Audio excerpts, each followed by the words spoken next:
This podcast is brought to you by Amusement Warehouse Magazine, the industry's largest trade publication. We cover amusement parks, carnivals, fairs, festivals, history, safety columns. We really got it all when it comes to the amusement business. Only remaining print publication in the amusement industry on a regular basis. So if you're interested in what the amusement industry has to offer, subscribe today. You can subscribe by logging on to amusementwarehouse.com, carnivalwarehouse.com, or amusementparkwarehouse.com.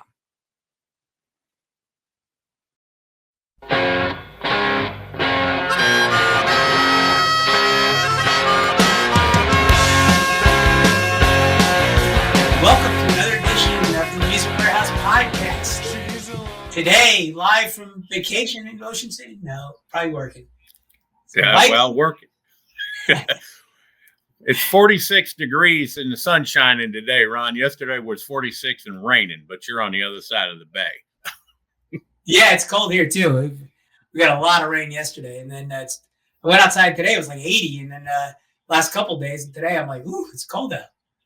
Yeah, it dropped about 20 degrees in less than an hour on Sunday over here. And you're setting up the Sky Eye there? What are you doing? Setting up the Sky Eye, the Magnum, a Gravitron. We themed Area 51 and a couple of kiddie rides. Oh, nice. For the season there at Ocean City, or at least part of the season. Yeah, we open.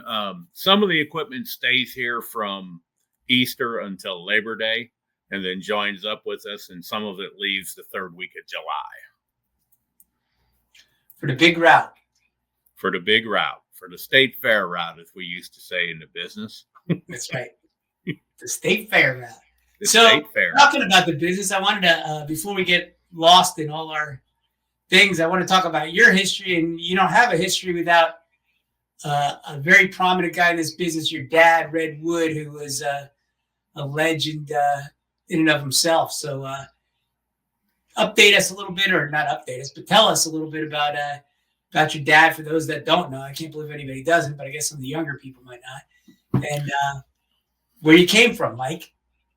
So I am the third generation of my family. My grandfather got into this business. He was in the truck repair business, wound up with the carousel, sat on it for a couple of years. The guy never came back and paid him, so they decided to do something. That's kind of how my family got into the business. Then the Great Depression come along and slowed everything down. And coming out of the Depression, this was kind of the easiest way to, as my father used to say, a hard way to make an easy living. And so my father worked with my uncle and my grandfather and my grandmother up until he and my uncle served their country. My uncle in the Marine Corps, my father in the U.S. Army, which he hated. When he got out of the Army, he was discharged at Fort Richardson, Alaska, and came back to Kansas, where he was born and grew up, and went to work on the Broadback and Schrader show. And I'm giving you the Cliff Notes, where he met Dwayne Steck. And Dwayne Steck introduced him to Glenn Wade. And Dwayne had his Holiday Bounce and a Hurricane, some other rides that he used to subcontract with Glenn for the Michigan State Fair. And that was how they put the two together. My father's work for Glenn Wade convinced Glenn Wade that he was an asset he needed to keep around. And he was just an employee with an Allen Herschel Looper when he first left and go to Michigan. His work convinced Glenn that he needed to keep him around. And as fate turned out, a gentleman by the name of Don Dowse had the only Skywheel, and the Michigan State Fair in the 1960s was one of the largest fairs in the United States, and the Detroit metro area was one of the largest metro areas in the United States, certainly top 10 back in those days. The automobile industry had hit its boom. Things were going well, and the disagreement between Glenn Wade and Don Dowse forced Glenn to buy his own Sky Wheel. So he bought the very first production model from the Allen Herschel Company. The wheel that Dowse had was a Valère wheel. And he turned to my father and said, "You and I are going to be partners." And so they were originally partners in a Sky Wheel and then a second Sky Wheel. And eventually, Glenn gave my father part of the company to make sure he didn't go anywhere. And that was how they became partners. And that went along. We were living in Florida about the time all that happened. My dad moved us to Michigan in 1973 when he had taken on a bigger role with the company and was a partner. And that's where I've finished school, went to college.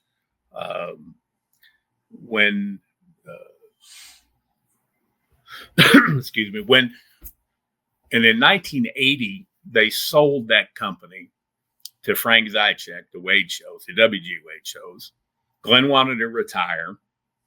My father was afraid that he couldn't do it by himself. In 1980, I was 14 years old. My brother was 10, and he just thought it was going to be too much. So WG Wade shows to Frank Zaitshik, Jerry Vinson. And we had some longtime employees, some of which stayed with the Wade shows, and they assisted in negotiating their initial employment deals. And one gentleman who was our ride superintendent, Jim Elliott, essentially said, and I'm paraphrasing here, I have never worked for anybody but you guys, and I don't want to work for anybody but you guys. And so out of that, we had some equipment that didn't go with the sale, and they formed another company, made Jim Elliott a partner, named it after him, called the Elliott Amusement Company. And Jim and his son Tracy operated it for a number of years.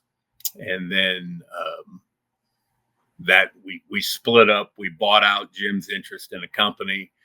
I operated the Elliott Amusement Company along with my mom and a gentleman by the name of Tim Bors for a number of years. And until Tim decided he wanted to own it all by himself. And then at that point, we sold our interest out to him and Tom Arnold. They were partners in the Elliott Amusement Company. Tommy and Tim is Midway, right? Yeah, T&T Midways. T&T. And then we had already started in the 80s after the sale of the Wade shows, an independent operation. I mean, we had always taken equipment to the State Fair, Texas, in Dallas. Since 1976, we took equipment to the State Fair, Texas. One of the first rides we took that we brought to that fair was the Sky Wheel. And we took an Allen Herschel Twister and a toboggan and various other rides that changed out over the years. But we had already had it one independent fair. In the early 90s, I had bought an orbiter, I had a zipper, I had a tip top, and I was kind of flirting with the idea of the independent Midway. And when my father's influence, Jim Sinclair signed me up in 1995 with an old Rubett's tip top and a zipper and my orbiter. And that was kind of my beginnings as a full-time independent. I had gone to Texas with my parents, worked under the Wade Show banner, worked under the Elliott Amusement Company banner with my orbiter since 1993. But that was kind of how I had gotten into the independent Midway business. The San Diego County Fair was kind of a similar story in that my father first went out there in the mid 80s as a safety consultant. And that grew into initially an Owens Glass House, and then a Crazy Dance, our Max sleigh ride, and those things, Gravitron eventually. And so, to kind of back up a half a step, my dad was chairman of the OABA in 1991. Glenn Wade was the very first chairman in 1965. And then I served as chairman in 1995. So the first year, the 26th year, and the 50th year, my lineage, that was our involvement with that organization. But the reason I bring that up is what opened the door for us in fairs beyond the State Fair of Texas. State Fair of Texas is the only independent fair we had that was solely based in the beginning on equipment alone. Again, Dwayne Steck helped my father. We booked the Skywheel, which he was partners with Mr. Wade in, and that was all we took there in the very beginning. And so my dad goes through the chairs of the OABA. He chairs the safety committee. He was the very first carnival guy to join and attend ASTM meetings. And he did that for probably 10 years before Jimmy Floyd took over that role for him. But during that time and those connections, he had built a reputation of being one of the best operators in terms of safety in the business, on top of just being a good operator. Equipment runs, looks good. We generate the revenue that's expected to be generated on the locations that we held. And in 1979, we had the incident at the State Fair of Texas where the car had came off the Enterprise. And 1980, we followed it with the Skyride accident where the gondola had come off the Skyride and fell on two patrons below, resulting in a fatality. And that was what took my dad's time with the OABA, with ASTM, and roll it all up into one thing. Because in 1981, Haas Wilkerson and CNA was their carrier at the time, insured the State Fair of Texas. And they insured a majority of the carnivals in the business at the time, and they insured the Wade shows. And so then manager Wayne Gallagher turned to his insurance company and said, okay, I think I got a problem here, and you guys are going to help me with it. And so he had said to the people at Haas Wilkerson and CNA, give me a list of your insureds with the very best loss runs. And the W.G. Wade shows and Redwood and Glenn Wade were at the top of that list. And so essentially Wayne said, hey, I know this guy. And he went to my father and he says, hey, I need a safety program. And I think you're the guy to do it. And of course, my father was, nervous. He did what he did. He didn't think there was anything special. He thought you just needed to be responsible and do your best every day, and things were going to work out. And so Wayne had to pressure him. I mean, he essentially made him feel that if he didn't want to help, he might not be welcome back at the State Fair of Texas. And at that time, we needed that work. And my father didn't necessarily need it, but he felt like he needed to preserve that opportunity for my brother, myself, and whatever may come next for the family. And so he got into the ride safety business with a gentleman by the name of Richard Tracy, who was a real estate guy out of Connecticut. And, the rest is history. That spread to Del Mar. NAARSO started in 1985. He was one of the founding members of that in 1985. And so, long story short, doing a good job, build a reputation on top of my father just being a good operator already. And that opened some doors at the independent midways because he was noticed not only by Wayne Gallagher, the manager at the San Diego County Fair, Roger Vittage, Mike Heffron, Jim Sinclair in Minnesota, and the list goes on. And that was really the key that opened all those doors for us, on top of just doing our jobs every day like we were supposed to do. So a lot of his safety track record came post carnival owner. It did. It was a result of the carnival owner because, remember how Wayne chose my father was not only because he knew him, but because the WGOHOs had one of the best loss runs of all the carnivals that CNA at the time wrote insurance for. So handling hundreds of thousands of people on the county fairgrounds and state fairgrounds in the state of Michigan translated to a good loss run, which, was the mathematical or scientific or empirical proof that Glenwood and Redwood know what they're doing. You mentioned the insurance before and the accidents in Dallas. And that's something I've been kind of puzzling around in my head a little bit about especially about independent midways. So you're saying the Texas State Fair had like amusement ride insurance? They did. They had their own liability insurance. They owned some of the rides there that they leased to a company called Amusements Incorporated, which was Dwayne Steck, Lowell Staff, and Charlie Nolan. But every single fair has an overarching liability policy, and they ask us as subcontractors, whether it's an entire carnival or independents, to issue them a certificate of insurance naming the fair as additional insureds.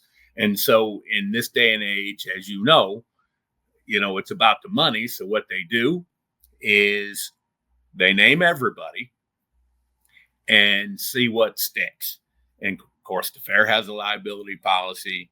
If I'm subcontracted with WHOs, let's say, they have a liability policy. I have my own liability policy.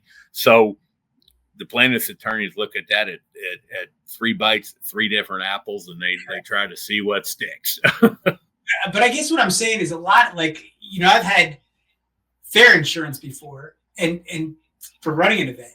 And a lot of those policies have amusement ride exclusions specifically. They do. Correct. So, theoretically, if you're running an independent midway and you just have, run-of-the-mill fair insurance, and then you could have Michael Wood needs insurance for his ride and everything else. But, I always thought it would be an interesting legal problem because somebody could argue that being an independent midway, you're in charge of the carnival, right?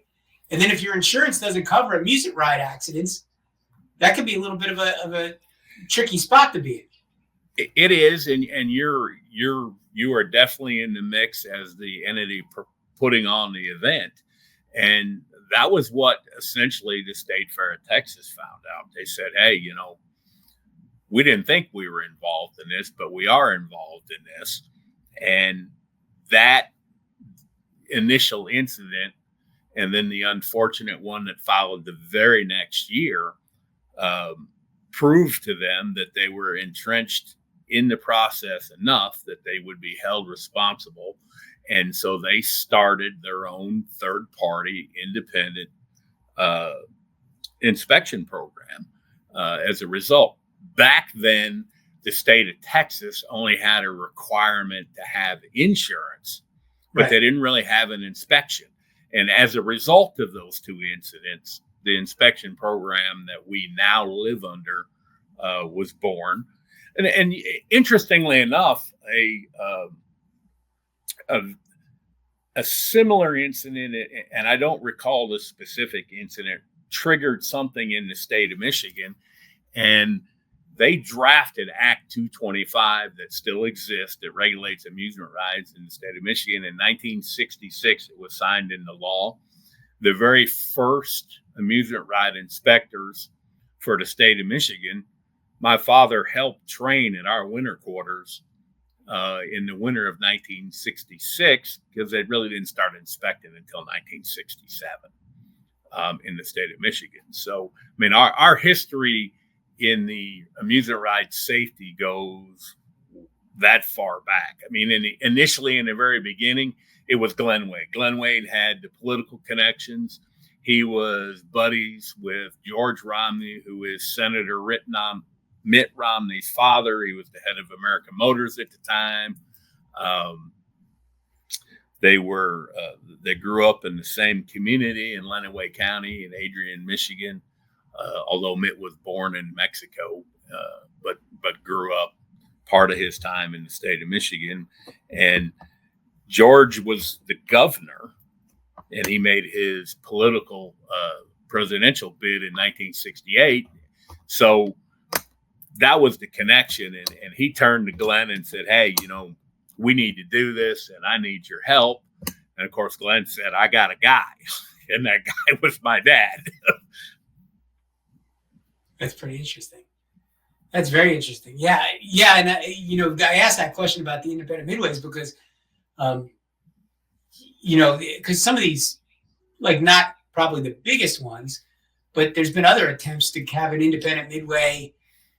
Maybe I don't know. The Meadowlands Fair comes to mind, or Orangeburg, South Carolina, at one time tried to do an independent midway. But I wonder if they really thought about having the proper insurance, rather than relying on the carnival to have it, because you're dictating the hours, you're putting it together, electrical, everything else, they're all under your purview now. It's like, you've taken on responsibility that you didn't have before. Before you were just a vendor, I contracted with you, you came in, okay.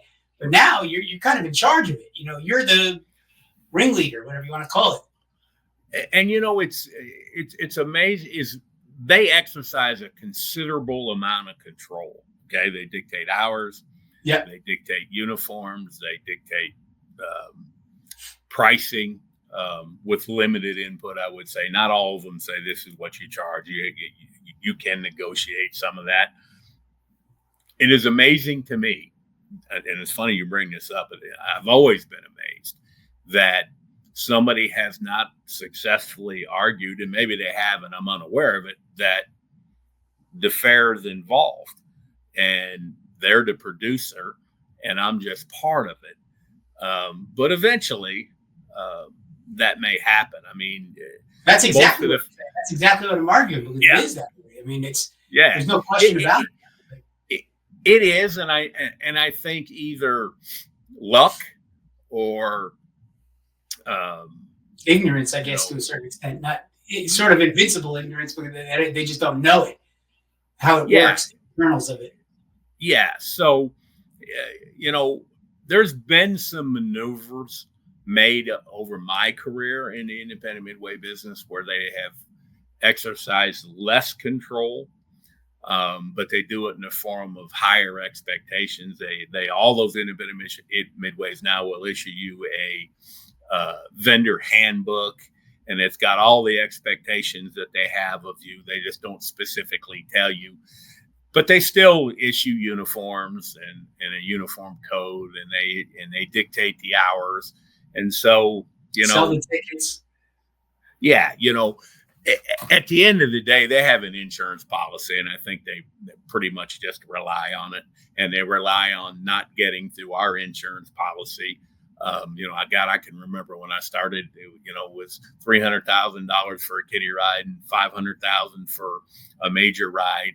And now every jurisdiction is at least $1 million for the state level. And all those independent fairs are $2 million to $5 million. There was an RFP that just came out in a major state. They asked for $20 million. And they do that in a lot of them, and backed off. Yeah. But, everybody's trying to shed the liability, Ron. At the end of the day, it is shared whether they like it or not, whether we like it or not. We share in some of what the fair does, not just what we do, whether we like it or not. And sooner or later, that'll all come to a head. I've been a big proponent of the fairs and carnivals getting back together, working together, exchanging information on their world and our world and where they meet and how we can best work together and position both parts of that equation to benefit the most with the least amount of risk. And it's worked to some degree, and you see improvement, over time, but we're still not where we should be. There's still a long ways to go in order for us to be where we should be. Well, and you work with the top of the top people in the industry by and large with the, independent midways, which is true. But, it really came for me, clear to me, in a way, during the pandemic, to a certain extent. I've talked to Marla about this a little bit, and she didn't really agree with me per se, but it just became so obvious, is that we're on the carnival side or the food vendor side or whatever else, they're a for-profit business. That's their livelihood. That's how they make a living. That's how they survive. If they don't work, they don't eat, essentially, you put it starkly. Yeah. Whereas the fair is a nonprofit, and yes, they care about the fair and they love the fair and all that stuff. But, a lot of them have some funds and some rainy day funds and things like that going on. And I saw it during the pandemic where a lot of the fairs say, we really regret and we're sad and blah, blah, blah, but we're not going to be having a fair this year. Whereas most of the carnival guys or food guys or whoever else were scrambling to do something because they had to. That's exactly right. And I got to tell you, one of the most disappointing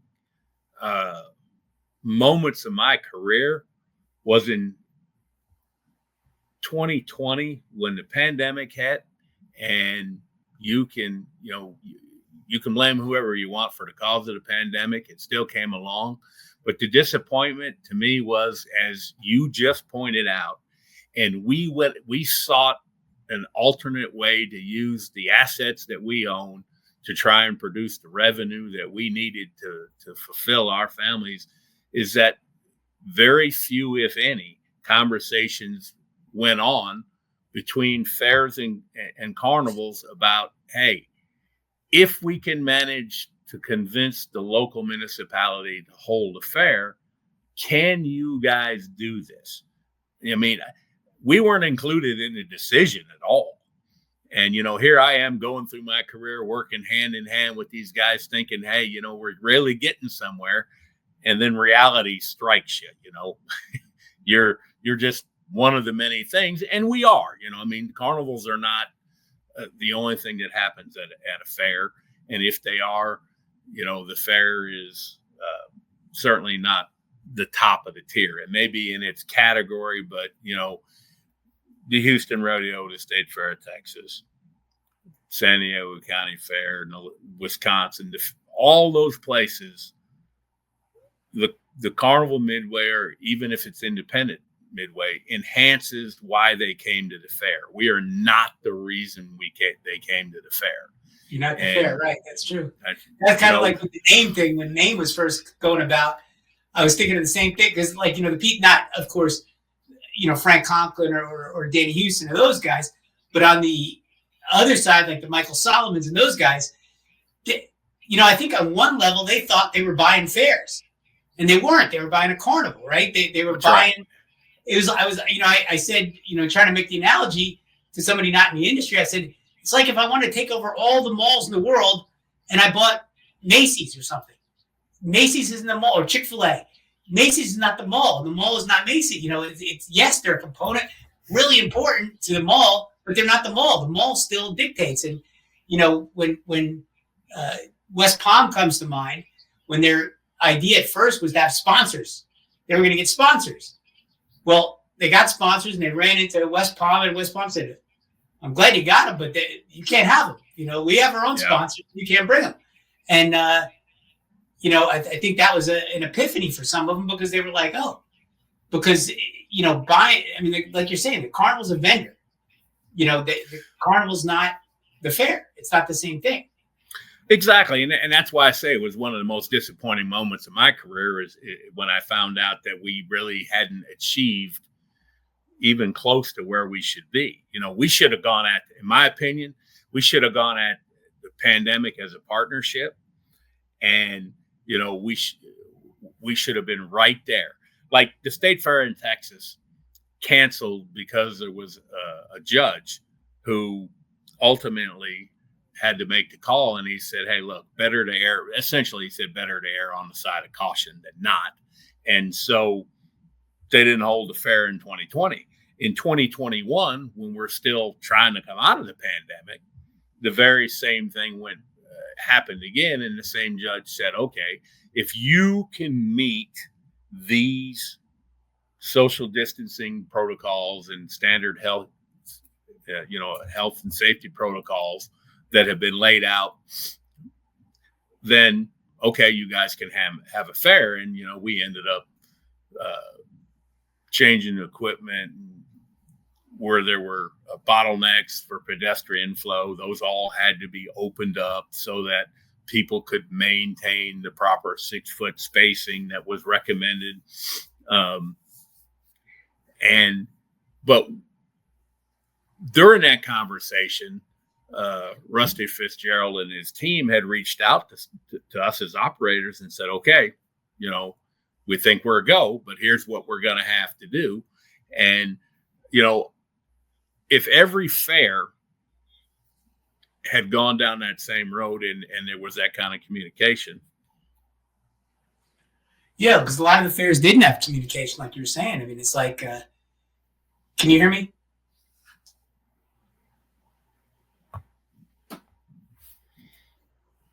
Sorry, that's my fault, audience.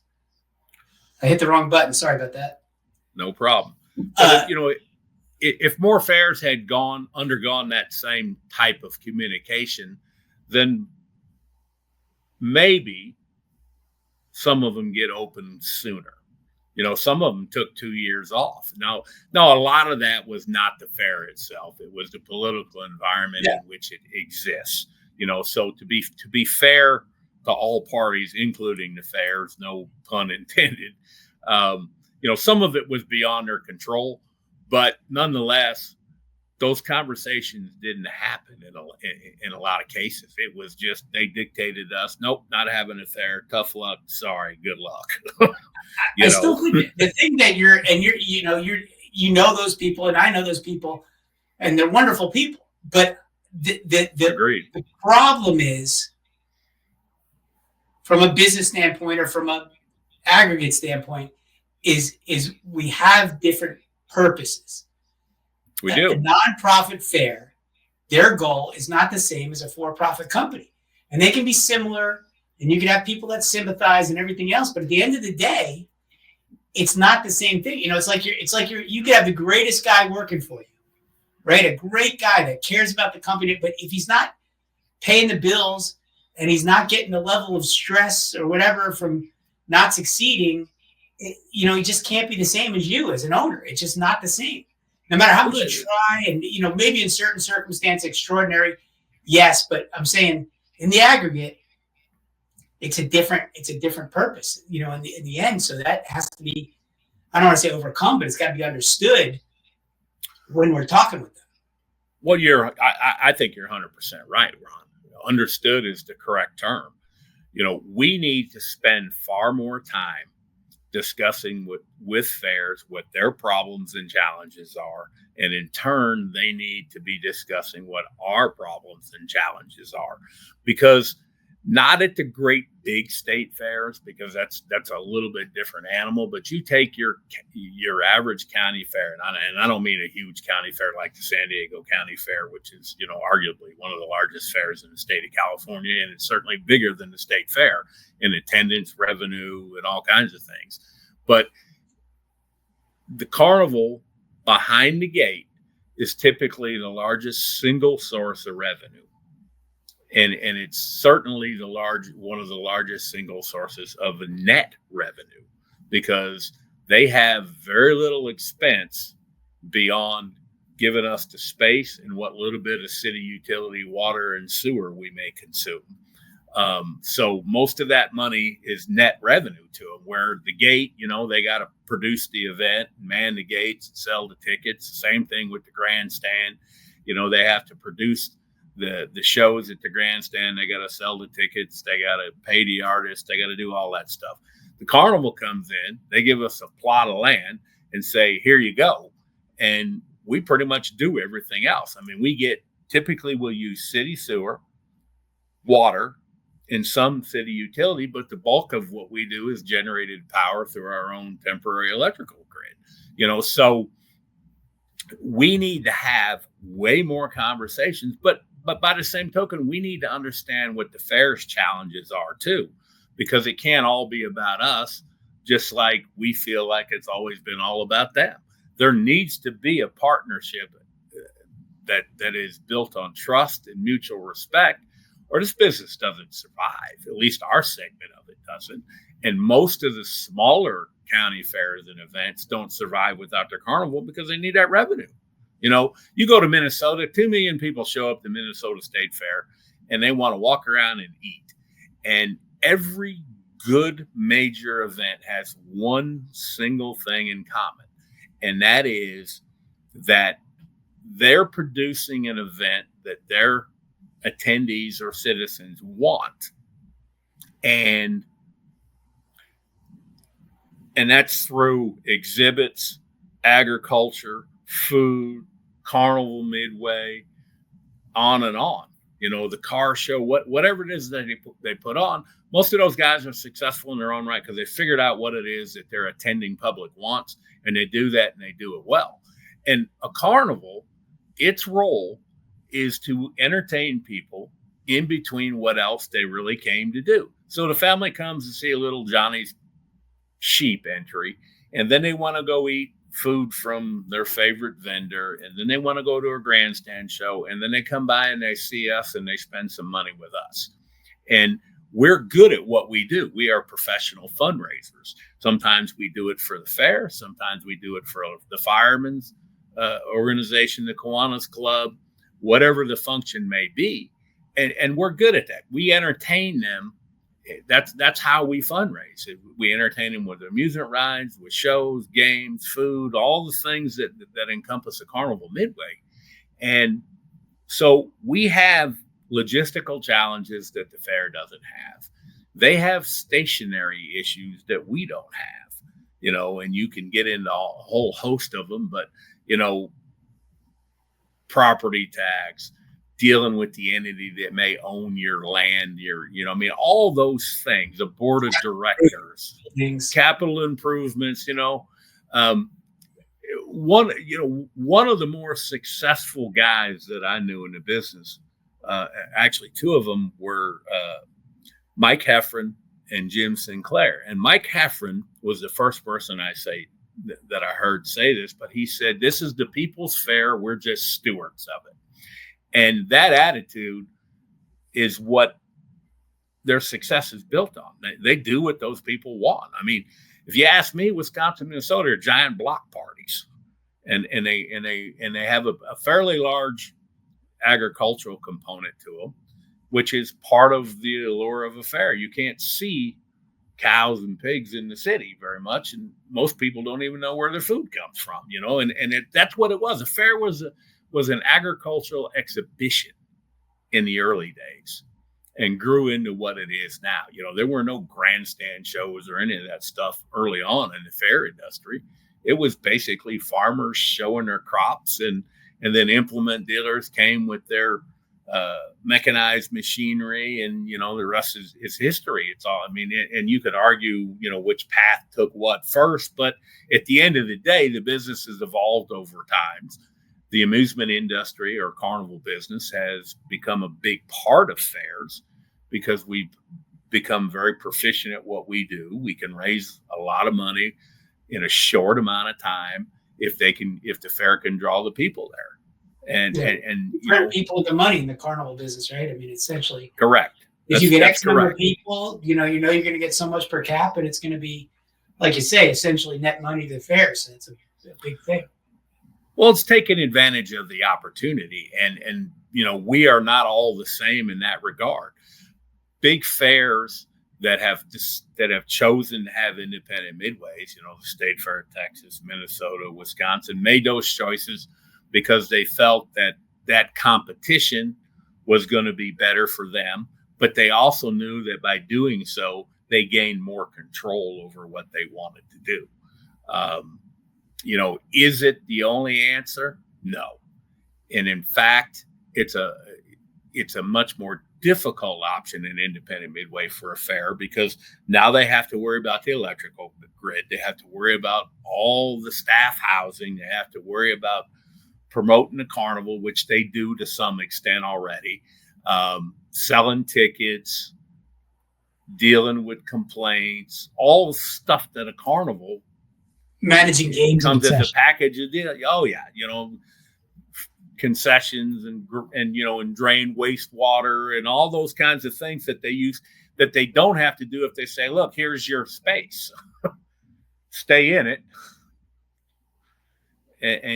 but deal with it. And so it's not for everybody, and there were people I remember when the Florida State Fair went independent, and I was just a kid hanging around the OABA boardroom with my dad, and the uproar, and these guys are all complaining how they need to band together, and I remember that. I just mentioned that. Boycott it and all that. And yet they would all leave the boardroom and all head out to the fairgrounds to see if they could cut a deal for themselves too.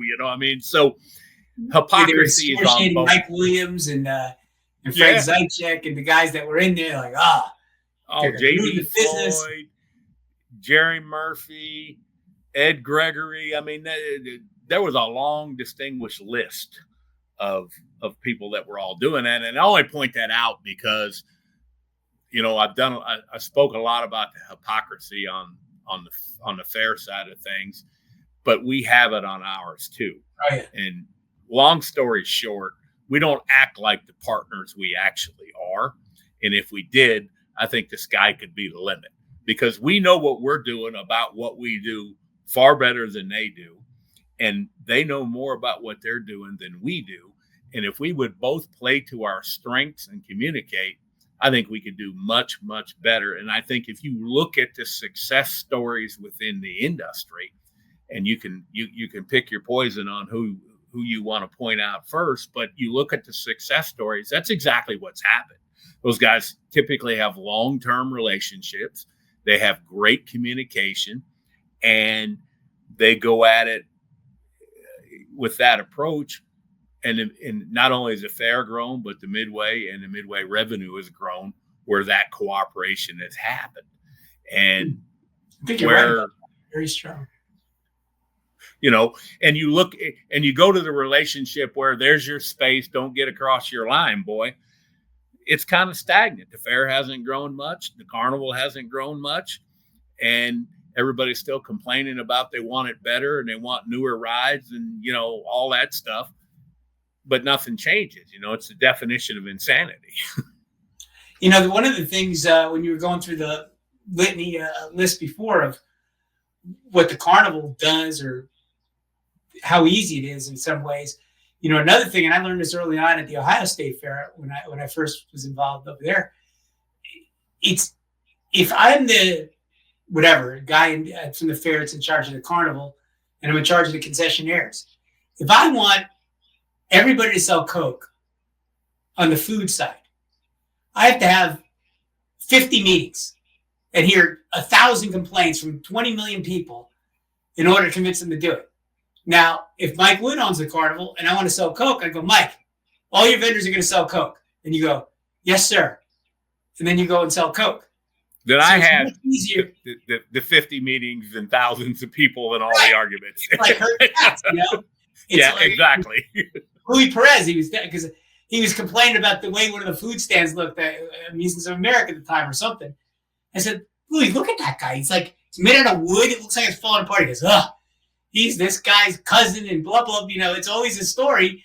And you got to go to each individual one and herd them, and then they organize, fight against you. And it's not as easy as going to the carnival and just saying, hey, everybody needs to wear a brown shirt. Okay, we'll do it.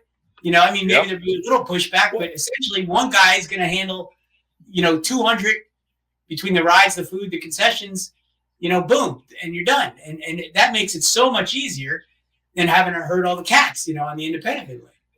Well, and that's exactly why most carnival midways are single source contractors. And if there's any subcontracting going on, which is a role that I fill with multiple companies throughout the year, the fair has one point of contact. If I'm booking with Wade shows, they tell Frank what they want, and Frank tells me, and everybody else that's a subcontractor as well. And that's the very reason why most of them are not independent midways.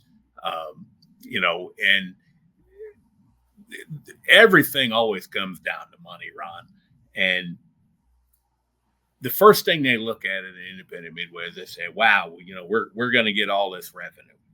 Because the arrangement, if it's a contract that specifies X number of dollars a foot, there's a markup that gets passed on to the concessionaire by the carnival because they have to herd all the cats.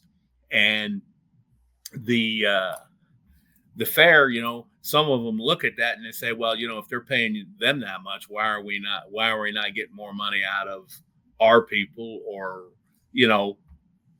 and it's related, but it's not the same. Somebody needs to get paid for their aggravation. And that's why you do it.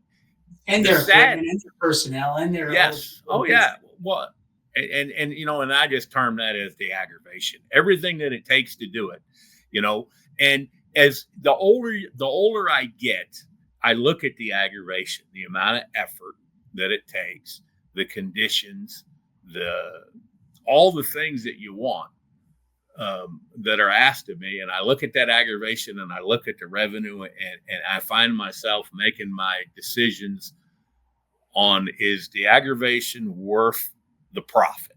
And if it isn't, I elect to do something different. That was how I wound up in Ocean City for these periods. COVID's what caused it initially. The whole world shuts down for a year and a half. I brought the Ferris wheel up here looking for somewhere to go because I was kind of in a quandary. I used South African nationals. And when COVID first come along, we were at the Florida Strawberry Festival. And I said to the manager at the time, I said, are we going to get this thing in? And he says, we're going to get this in, but I can't tell you what's going to happen the day after this is over. But, we're going to get it in. And so in 2020, that's the last event we worked. And I had 40 South Africans in the country working and nowhere to go. Nowhere to go. And so not only that, but as soon as they closed the borders to South Africa closed its borders to the United States. So now I got these 40 kids and I got this little window. We finish at Plant City at the Strawberry Festival. We pack up all the equipment. We get it ready for transport. And I say to them, all right, where do you guys want to ride this out at? Do you want to ride this out at home or would you prefer to do it here? I said, we're going to have a narrow window here because I had no idea what's going to happen, but you got to make up their minds. And I gathered everybody up. I had a conversation with them. The majority of them said, we want to stay here. There were a few of them that were on the fence. And the very next day, South Africa closes the borders. And I gathered them all back up. And I said, all right, there is no option. Made up for you. Yeah, your country is not going to accept you back, just like we're not going to take any from there. So, and we caught up on our winter quarters projects for a while, but then we soon ran out of things to do there without spending huge amounts of money. At that point, I had no clue what was going to happen. What the world is it going to stay shut down for 2 years, 3 years? What's going to go on with all this? So we did everything that we essentially felt like I had budgeted for and moved the timetable up. So all the true off-season stuff got moved into April and May. But when that was over, I got all these people, we got nothing to do. And I start looking for something. I said, all right, I know something that I own that we can easily keep people 6 feet apart on the device and getting to it at the same time. And that was the Ferris wheel. So I started hunting around looking for somewhere to go. And my first choice was Daytona Beach. I thought, okay, people are going to be able to go to the beach because Florida hadn't gone nuts and said you can go to the beach if you practice social distancing. So I called my friend Bobby Casada, and I said, Bobby, you still know anybody in Daytona Beach? And he says, yeah. He said, what are you looking to do, kid? And I said, well, I want to put this Ferris wheel up and keep some of these guys busy. And he says, I'll call you back. So he calls me back in about 2 hours, and he says, I thought your dad taught you better than that. I said, sir, excuse me? He said, there's no money to be made in Daytona Beach. Lots of people have tried and failed, even me. He said, call this guy. And that happened to be Mike O'Neill, who was working for Trimpers at the time. And he and I made a deal to bring the wheel to Ocean City, but we weren't sure what opening day was going to be. We knew it was going to be in June. Governor Hogan at the time said that the show was going to get to open if they practiced social distancing. And so that was how we wound up here. How that segues into my previous statement is when I got done with 2020, I started counting my net revenue. So I took the gross, which was substantially lower than what I was doing, but so were the expenses, and my net revenue was almost identical without all the aggravation, without moving 8 times, 9 times during that period of time. And so I had fostered the relationship with the park, and they were looking to expand and put some more rides in. And, one thing led to another. And so here we are now, where we provide them 6 rides, 3 of which run the entire season, 3 of which get replaced by other equipment when we take the wheel, the Techno Power and the Glass House, and go do the State Fair route. You sparked a thought before when you mentioned Plant City, because, to me, with Florida, you had the Florida State Fair, and then you had Plant City, ran next, back to back, essentially. Yep. Almost 1 million people in Hillsborough County and surrounding, right? No social distancing, no precautions of any kind whatsoever.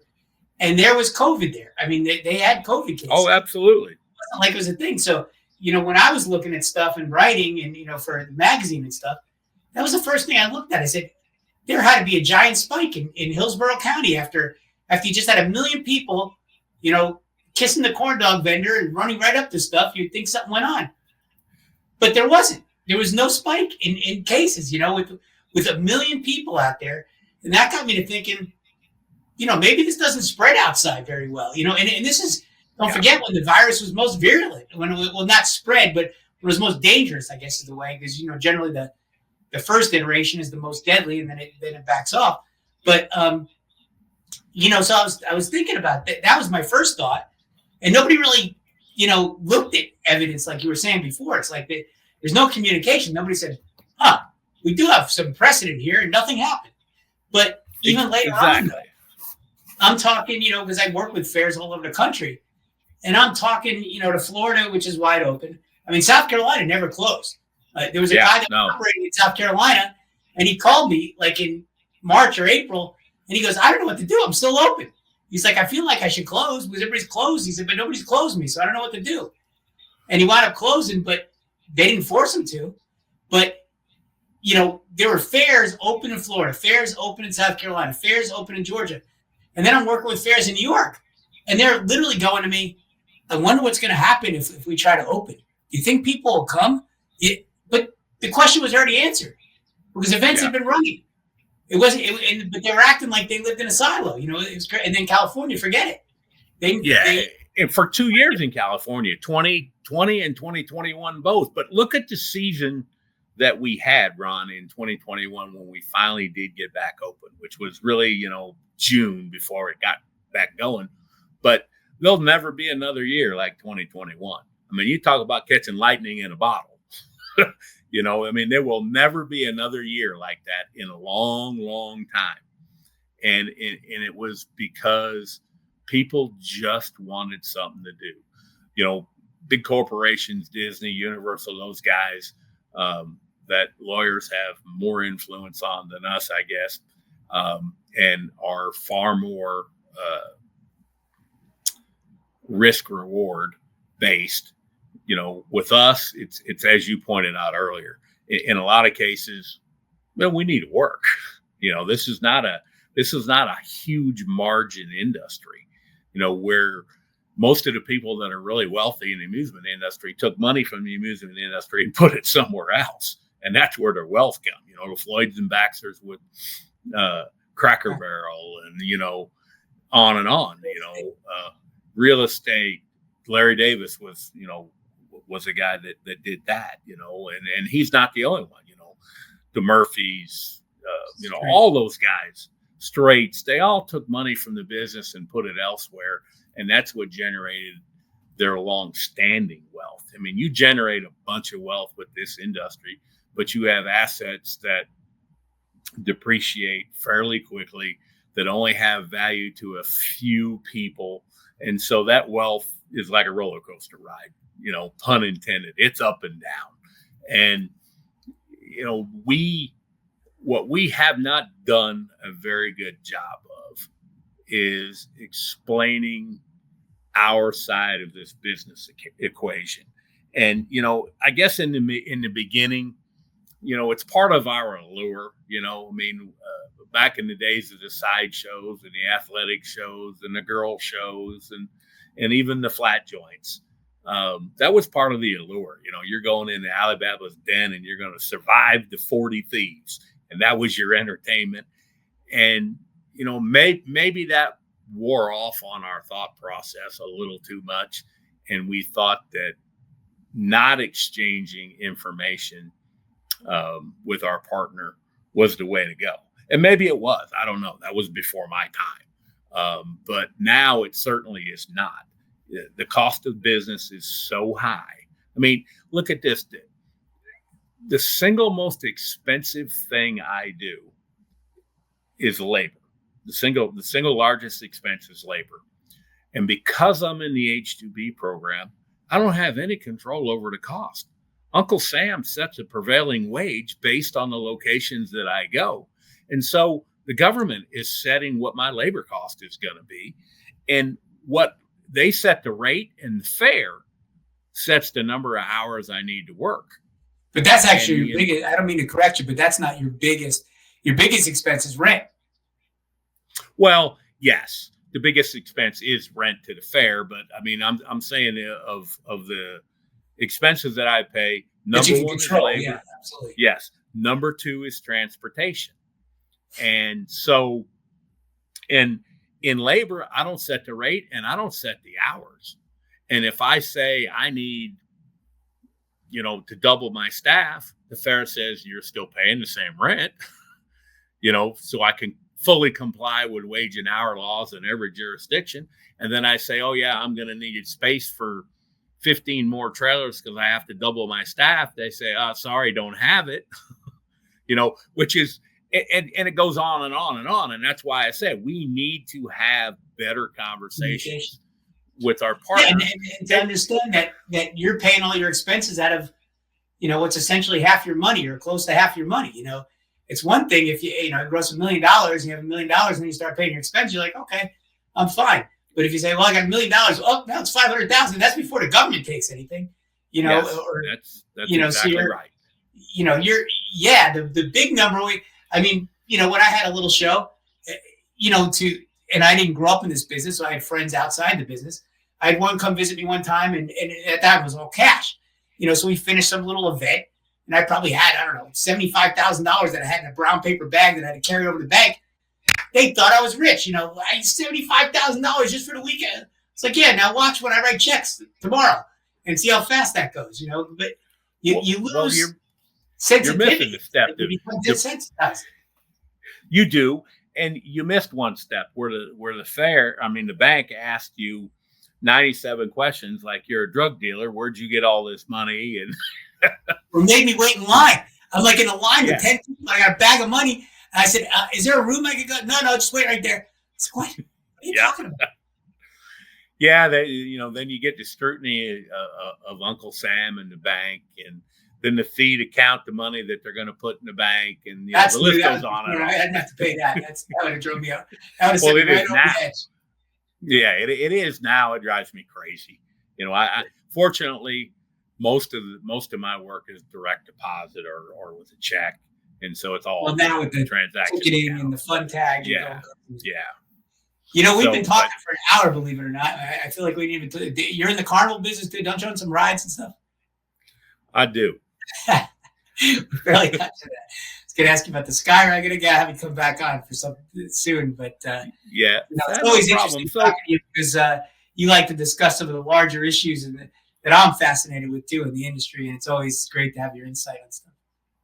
Well, the one thing I do want to say at the end is the business has made a concerted effort to improve its communications. We now have members of the IAFE and the fair industry that serve on the OABA board, and we have members of our industry serve on the IAFE board only as associate members, so we don't really get a vote, but they're on our board and they're full voting members. And the purpose of all that was to increase this communication, because mutual survival is how we all survive, not one or the other. And, look, I'd be happy to come back and talk about solving the world's problems anytime with you. I appreciate it, buddy. It's always good to talk to you. And am I heading up to Maryland anytime soon? Are you going to be up there for a while? I'll be here until the third week of July. I personally will be in and out, but I'll have a presence here from now if I head up the Eastern Shore, I'll give you a holler. Yeah. All right. Sounds good. All right. I'll talk to you soon. Great talking to you as always. Same We're on here. some tangent down some rabbit holes. There you Thanks go. a lot. You're welcome. Talk to you soon. Bye-bye. This podcast is brought to you by Innovative Ticketing is the ticketing source made for the amusement industry. Our staff of professionals can guide you through your setup, assist with customer service, even on the weekends when you most need it, and help increase your sales through promotions that work. Innovative Ticketing is the ticketing source made for the amusement industry. Sign up today at innovativeticketing.com.